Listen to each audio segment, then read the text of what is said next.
Hello mga guys! Kamusta po kayo? Ayan po, yung nagkasakit po ako.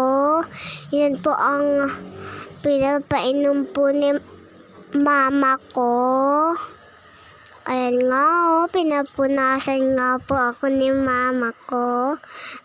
Kaya ako nagkukumot kasi nilalamig po ako. Halos 1 linggo po ako niyan nakasakit kasi hindi po ako kumakain kasi masakit po ang lalamunan ko. Kaya lang po ako umiinom ng vitamins. Kunti-kunti lang po kinakain ko.